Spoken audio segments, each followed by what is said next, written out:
Karl Pilkington, we're looking to you to give us something modern. What have you chosen? It's not that modern. Right. Do I tell you what it is, or do I tell you why I like it first? I think you can tell us what it is, and then we hear it, and then you can tell us why you like it. All right, then. Yeah, Acker Bilk. Stranger on the Shore.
You're listening to Punk Never Happened on BBC Radio 4.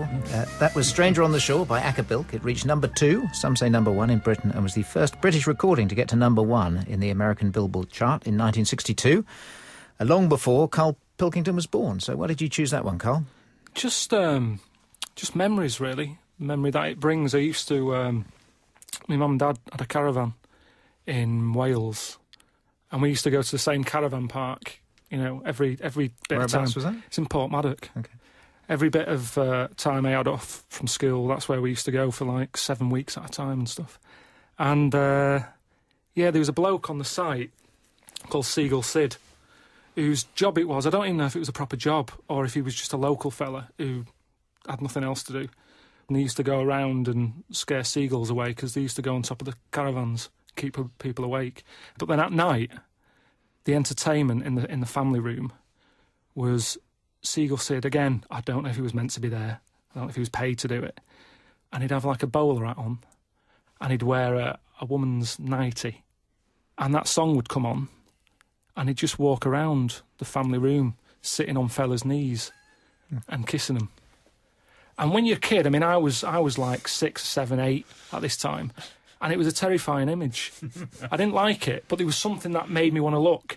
It was like, this shouldn't be happening. An odd-looking fella, never smiled. And did he do this every year? Every year, every night. Same track? So Same always track, Stranger on it was the Shore? always Stranger on the Shore came on. So why would you want to be reminded of this now? Well, this is the weird thing. I mean, is this a therapy session? I don't know. It's just, that would happen. I mean, Mum knew I didn't like it. And she'd say, here's 50p, go to the arcade. So I sort of associate it with getting 50p to go in the arcade because the weird man's coming out. I've been stuck with that image of Seagull Sid.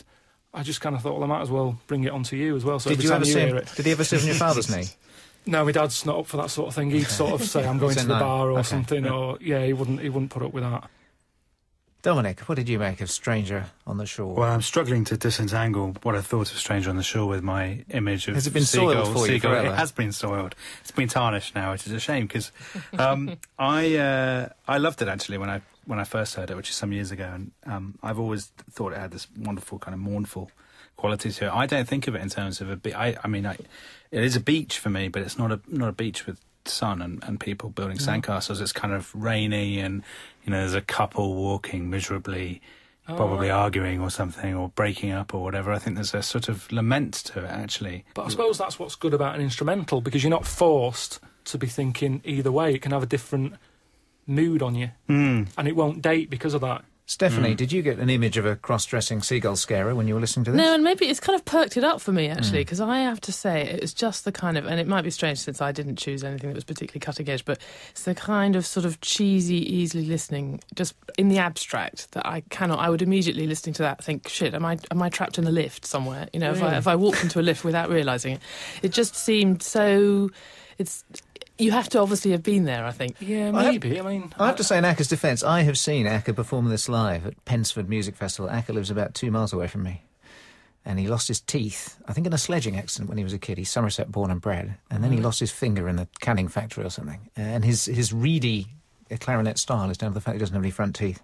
And he didn't have much money when he started, and he went to a charity shop, and all he could buy was this bowler hat and the waistcoat, and he grew the goatee beard, and it sort of stuck.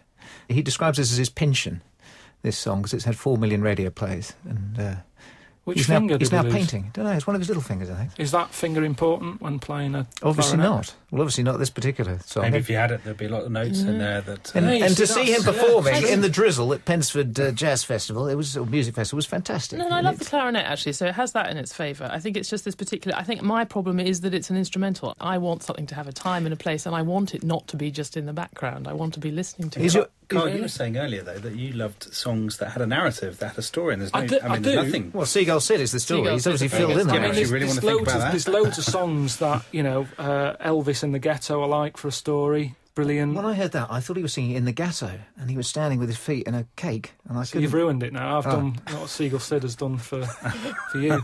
But somebody did, Stranger in the Soul. They did put lyrics to it, didn't they? And I didn't like it. It's it just complicated it. I think I like the simpleness of it. That's, I mean, like you say, Dominic, if he had a full hand, he might have got overcomplicated. Maybe Brian May wouldn't be so sort of showy-offy if he'd lost a couple of fingers. Yeah. And I don't like frills. overproduced Right.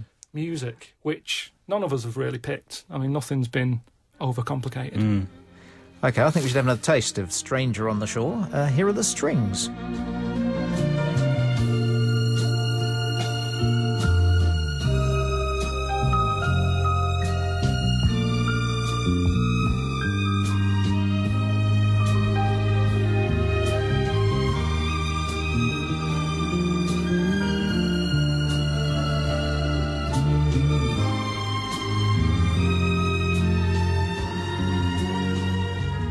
That was part of Stranger in the Shore, the musical choice of Karl Pilkington.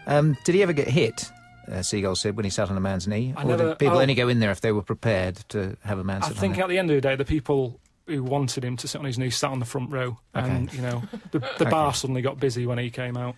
And as far as the clarinet in popular music goes, can you think of any other track that has a lot of clarinet in? Oh, God, no, not Beatles really. used it a fair amount. When I'm 64 has I lots of suppose clarinet. so, yeah. But Day then in this the was life. the time, 62, and people forget what a massive star Acker Bilk was. Still in the performing early- with Kenny Ball. Remember early Kenny Ball and 60s. his Jazzmen? Do Yeah. you remember Kenny Trad Ball? Jazz. No, don't know who you're talking about. OK, that seems as good a place as any to end. Thanks very much to Karl Pilkington, Stephanie Flanders and Dominic Sandbrook.